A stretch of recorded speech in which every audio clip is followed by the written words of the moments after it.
iWa News, subscribe your favorite YouTube channel.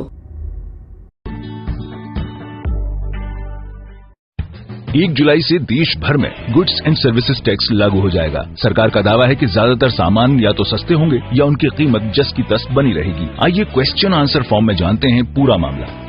क्या है GST? GST का मतलब गुड्स एंड सर्विसेज टैक्स है। आसान शब्दों में कहें तो जीएसटी पूरे देश के लिए इनडायरेक्ट टैक्स है जो भारत को एक जैसा बाजार बनाएगा। अभी हम अलग अलग सामान पर 30 से 35% टैक्स देते हैं। जीएसटी में कम टैक्स लगेगा।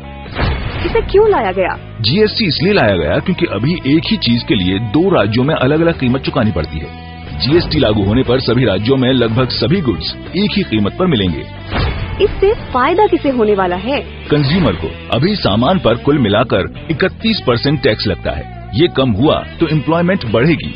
सिर्फ एक टैक्स से बिजनेस आसान होगा। टैक्स प्रोसेस भी ट्रांसपेरेंट होगी। देश एक मार्केट बन जाएगा। कारोबारियों को पहले चुकाए टैक्स का इनपुट क्रेडिट मिलेगा। टैक्स बेस बढ़ने से केंद्र और राज्यों का रेवेन्यू बढ़ेगा। सरकार के लिए इस पर नजर रखना भी आसान होगा। टैक्स की चोरी भी कम होगी। रोजमर्रा से जुड़ी चीजों पर क्या असर होगा? गेहूं, चावल जैसी चीजें 1 जुलाई से जीएसटी लागू होने के बाद सस्ती हो जाएंगी। ये पहले की तरह टैक्स के दायरे से बाहर रहेंगे, लेकिन मिठाई पर 5% टैक्स लगेगा। हेयर ऑयल, साबुन और टूथपेस्ट ये भी सस्ते होंगे। इन पर सिर्फ 18% टैक्स लगेगा, यानी ये चीजें 4 से 6% तक सस्ती हो सकती हैं। लाइफ सेविंग मेडिसिन, चीनी, चाय, कॉफी और एडिबल ऑयल पर 5% टैक्स रेट लागू होगा।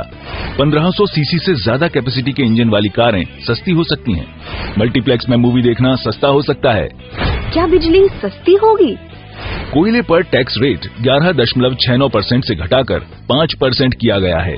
इससे कोयले से बिजली बनाना सस्ता होगा। स्टील इंडस्ट्री में भी कोयले का इस्तेमाल होता है, उसका खर्च भी सस्ता होगा। इससे स्टील प्रोडक्ट भी सस्ते होने की उम्मीद है। क्या महंगा होगा? छोटी कारें महंगी हो सकती हैं। टेलीकॉम, बैंकिंग, इंश्योरेंस और दूसरी फाइनेंशियल सर्विसेज महंगी होंगी। इसके अलावा फोन का बिल और ब्रांडेड कपड़े पहनना भी महंगा हो जाएगा। अभी बैंक अकाउंट में मिनिमम बैलेंस मेंटेन न करने पर 50 से 450 रुपए का चार्ज लगता है। जीएसटी के बाद 531 रुपए चुकाने होंगे। कैश ट्रांजैक्शन पर 59 रुपए देने होंगे। अभी होम ब्रांच में 3 से ज्यादा बार ट्रांजैक्शन करने पर 50 रुपए देने होते हैं। बैंक से चेकबुक लेना महंगा होगा। अभी बैंक इस पर 30 से 150 रुपए चार्ज लेते हैं। डुप्लीकेट पासबुक के लिए मौजूदा 100 रुपए से ज्यादा चार्ज देना होगा। अकाउंट बंद करने के लिए 500 रुपए लगते हैं। 1 जुलाई से 590 रुपए चार्ज देना होगा।